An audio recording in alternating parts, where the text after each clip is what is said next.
안녕하세요. 심영섭입니다. 오늘은 폴란드 영화인데요. 제71회 칸네 영화제 감독상을 수상한 영화 이다로 유명한 파벨 포리콥스키 감독의 2018년도 작품 차가운 시대의 뜨거운 사랑 이야기 영화 콜드 워를 리뷰합니다. 줄거리는 다음과 같습니다. 1949년 폴란드의 도시 빈민가에서 줄라라는 여인이 자라나게 되는데요. 가난에서 벗어나기 위해 폴란드 민속음악단에 지원하게 됩니다. 오디션에서 처음 만난 줄라는 빅토르와 단숨에 사랑에 빠지죠. 빅토르는 이 민속음악단의 지휘자이자 음악가입니다. 그러나 공산주의 하에서 줄라는 정치적 사상을 의심받던 빅토르를 상부에 보고해야 합니다. 빅토르는 그런 줄라에게 파리로 망명해서 같이 살자고 제안을 하죠. 하지만 자국에서 가수로 지내고 싶은 줄라는 이를 거절합니다. 두 사람은 그렇게 이별하지만 사랑은 더욱 커져만 가고 그 후 15년 동안 이 두 남녀가 계속 줄기차게 헤어짐과 만남을 반복하는 그런 이야기랍니다. 파벨 포리콥스키 감독은 1.33대 1, 즉 4대3 비율의 거의 정사각형 구도로 영화를 찍습니다. 이는 기존 화면 비율보다 굉장히 좁게 느껴지죠. 고전 헐리우드 영화에서 썼던 비율이기도 해요. 이를 통해 감독은 세상에 어찌되었던 이 두 배우의 만남과 얼굴에 더 초점을 두고 운신의 폭이 좁은 마치 감옥 같은 공간의 느낌을 관객들에게 전달하는 것입니다. 이러한 영화 형식은 어디에서도 자유롭지 못한 공산주의 치하의 두 연인의 처지를 특별한 영화 형식으로 담아내는 것이죠. 화면은 좁고 밖으로 이 외면을 확장할 수는 없지만 안으로 파고 들어가는 연인의 사랑을 남몰래 불온하고 불화하는 두 연인을 가두어두는 화면이죠. 이렇게 특별한 화면 비율과 함께 영화는 또한 색채가 아닌 흑백으로 촬영이 되었는데요. 감독의 말에 따르면 이 영화의 분위기는 흑백으로밖에는 표현이 안 될 것 같아서 흑백 영화로 만들었다고 합니다. 1940년대, 50년대를 배경으로 하는 유럽을 배경으로 하는 영화이다 보니까요. 고전 영화를 보는 것 같은 감각의 흑백으로 연출한 것인 것 같습니다. 이게 칼라라면 이 1940년대 분위기가 안 날 것 같죠. 예. 루카스 잘 촬영 감독입니다. 이 흑백 영상은 과거 키에슬롭스키나 타르콥스키 같은 러시아 혹은 폴란드의 그 정말 걸작을 만들어낸 감독들의 그 영화, 특히 그 촬영 수준을 유감없이 발휘합니다. 마치 이 브레송 그러니까 사진 보는 것 같아요. 꼭 앙리까르트의 브레송 그러니까 사진처럼 시적인 느낌이 깃든 그런 특별한 서정적인 감성을 느끼게 해주죠. 영화는 특이하게도 두 사람이 헤어져서 누굴 만나고 무엇을 했는지는 거의 안 보여줍니다. 러닝타임이 한 88분 정도 돼요. 되게 짧거든요. 근데 계속 세월이 흐르면서 헤어지지만 만나게 되는 이 두 사람의 만남을 연속되는 암전과 그리고 이어지는 화면으로 보여주죠. 빅토르는 자유를 갈망합니다. 줄라는 스타를 꿈꿉니다. 둘의 꿈과 운명은 계속 엇갈리지만 유고에서 파리에서 어렵사리 재회를 하는 것이죠. 감독이 집중하는 것은 두 사람이 만나지 못한 시간이 아닙니다. 두 사람이 만났을 때 피어오르는 성적 긴장감과 끊어내지 못하는 심연처럼 깊은 서로에 대한 감정입니다. 정말 어쩔 수 없이 다시 만나고 다시 사랑에 빠지는 것이죠. 이 감정의 리듬 감각이 영화 콜드워의 모든 것이라 해도 과언이 아닙니다. 여기에 이제 시대적 배경이 얹어지는 것이죠. 공산주의 폴란드 하에서는 이 예술을 프로파간다, 즉 선전 방식으로 뿐이 사용을 하지를 못하거든요. 이 사실이 빅토르를 옥죄입니다. 전작 이다부터 시작해서 이 포리콥스키 감독만의 독특한 화면을 짜는 이 전매 특허 같은 화면 짜기 방식이 있어요. 일단 이 비율이 거의 정사각형 비율이고요. 여기에 뒤 배경이 다 이렇게 드러나게 찍습니다. 그런데 주인공의 일부만이 이렇게 화면에 이렇게 걸쳐서 미디움샷, 머리에서 한 가슴 정도까지 미디움샷으로 찍는, 이렇게 찍는 샷이 거의 없거든요. 일반적인 영화에서는. 이게 아주 독특한 화면짝인데요. 공간에서 배우의 그 심리 상태를 유추할 수 있습니다. 지금 이 장면에서는 두 사람이 이제 거의 뭐 산전수전 다 겪고 늙어서 거의 뭐 삶은 폐허가 됐다는 의미죠. 여기 막 진흙창에 막 다 부서져 내리는 벽에. 그래서 공간에서 배우의 상황과 심리 상태를 유추하게 만들고요.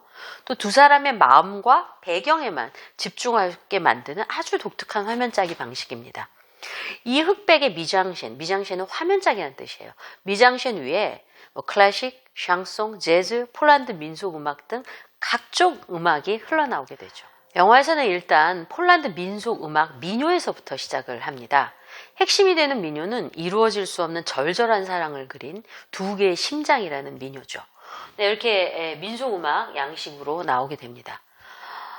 그러다 이제 빅토르는 그 폴란드의 유명한 피아니스트 쇼팽의 이 즉흥 환성곡을 연주합니다. 이 음악은 여성들의 그 재봉 공장 소음과 이렇게 이어지면서 이어 창가의 빗소리로 이어지는데 굉장히 정말 그 아름답고 여운이 깊습니다. 그러다가 이제 두 사람이 파리에 살다가 같이 이제 파리에서 이제 재회를 하고 같이 사는데 모든 것이 바뀝니다. 이렇게 의상도 바뀌고 똑같은 여잔데 밤 장면으로 이루어지고 하면은 또 심장이란 민속 음악도 이 프랑스 재즈풍으로 바뀌게 되죠.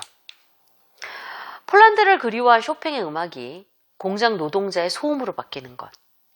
빅토르가 채집을 할 정도로 사랑했던 민속 음악이 재즈로 바뀌는 것. 시대가 바뀌면서 두 사람에 대한 사랑도 음악에 대한 열정도 모두 바뀌고 변질되고 또 움직이는 과정이 그려집니다. 그리고 이 드라마틱한 음악과 함께 카메라가 움직이면서 두 사람의 마음 상태가 또 시대가 어떻게 변화하는지도 유추할 수 있죠. 시간이 지나면서 파리에서 먹고 살기 위해 빅토르는 공포영화 음악이라든가 또 그 배경이 되는 음악이라든가 클럽에서 록까지 소화를 해야 합니다. 그는 순수했던 그 폴란드 음악에 대한 의지가 지켜질 수가 없습니다. 또한 이는 폴란드의 그 역사 자체가 수많은 외세의 침입을 받은 것과 맞물려져가는 상황이라고 볼 수가 있죠.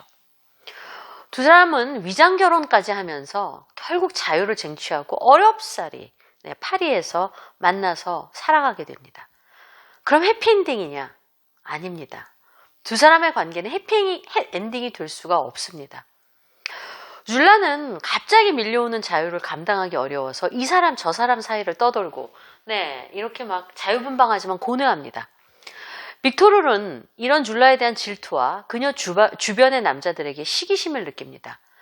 또 빅토르 역시 사랑하는 어떤 여류 시인과의 관계가 있기 때문에 쥸라도 이에 대해서 괴로워합니다. 묵과하기가 힘든 것이죠.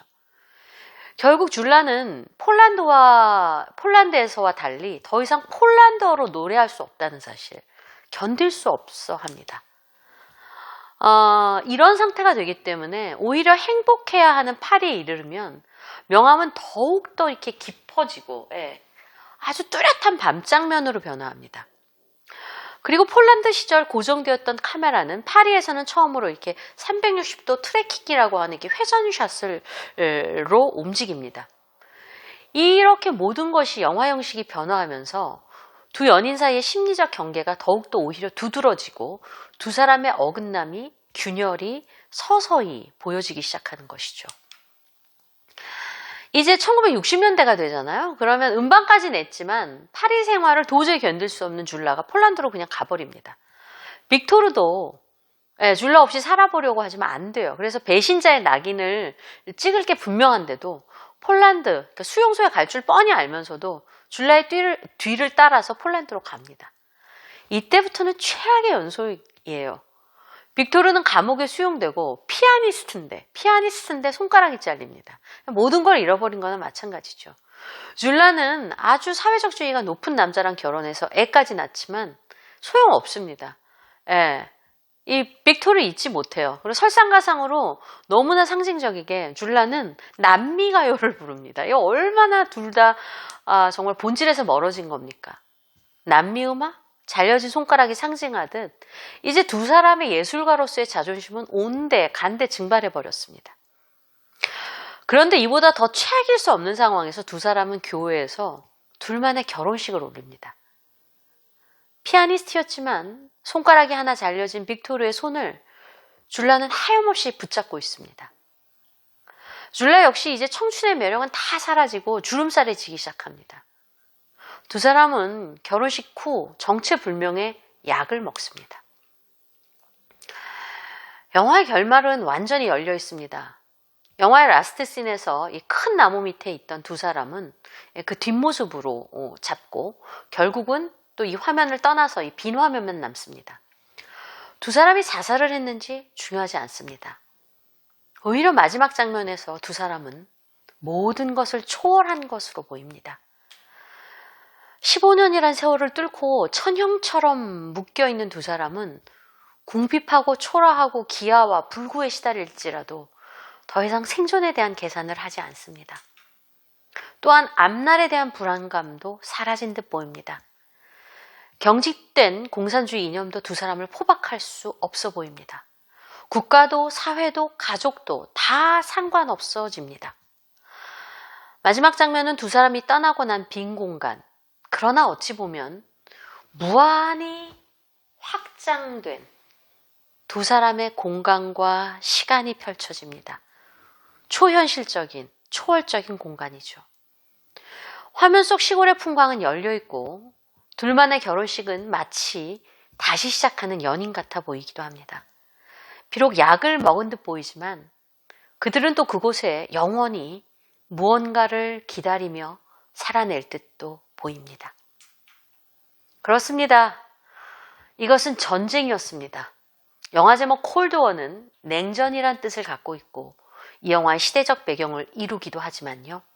동시에 다양한 나라의 국경을 뛰어넘어 국지전을 벌이는 듯 전쟁 같은 사랑을 치루어낸 빅토르와 줄라의 관계를 은유하는 제목이기도 합니다. 이 영화 형식, 화면짜기, 캐릭터의 심리, 시대적 배경, 음악이 한데 어우러져서요. 정말 이렇게 찬연한 그러나 슬픈 처절한 이 사랑 이야기를 직조해내는 제가 볼 땐 진정한 현대의 걸작이라고 말할 수 있을 것 같습니다. 영화는 말미에 부모님께 바칩니다 라는 자막이 나오는데요. 이 포리코브스키 감독은요. 부모의 그 강렬했던 40년간의 그 만남과 헤어짐에서 영감을 받았다고 합니다. 감독의 어머니는 상류층 집안의 무용수였고요. 아버지는 의사였다고 해요. 근데 이 어머니가 되게 이제 자유분방한 사람이니까 폴란드 치하를 벗어나고 싶어서 결국 이 감독이 청소년기에 아버지하고 이혼하고 영국 런던으로 망명합니다. 거기서 영국인과 재혼도 했습니다. 그런데 도저히 아버지를 잊지를 못해가지고 또 1980년대 부모들이 재결합을 해요. 그리고 나서 1989년 베를린 장벽이 무너졌을 때 직전에 부모님들이 돌아가셨다고 합니다. 끝으로 이 영화의 그 여주인공으로 나온 요하나 콜릭이라는 배우에 대해서 이야기하지 않을 수 없는데요. 폴란드 여배우입니다. 10년간이나 영화를 준비했던 감독은 처음부터 요하나 콜릭을 마음에 두고 시나리오를 썼다고 해요. 그녀는 그 전도연 씨 주연의 집으로 가는 길에서도 나왔는데요.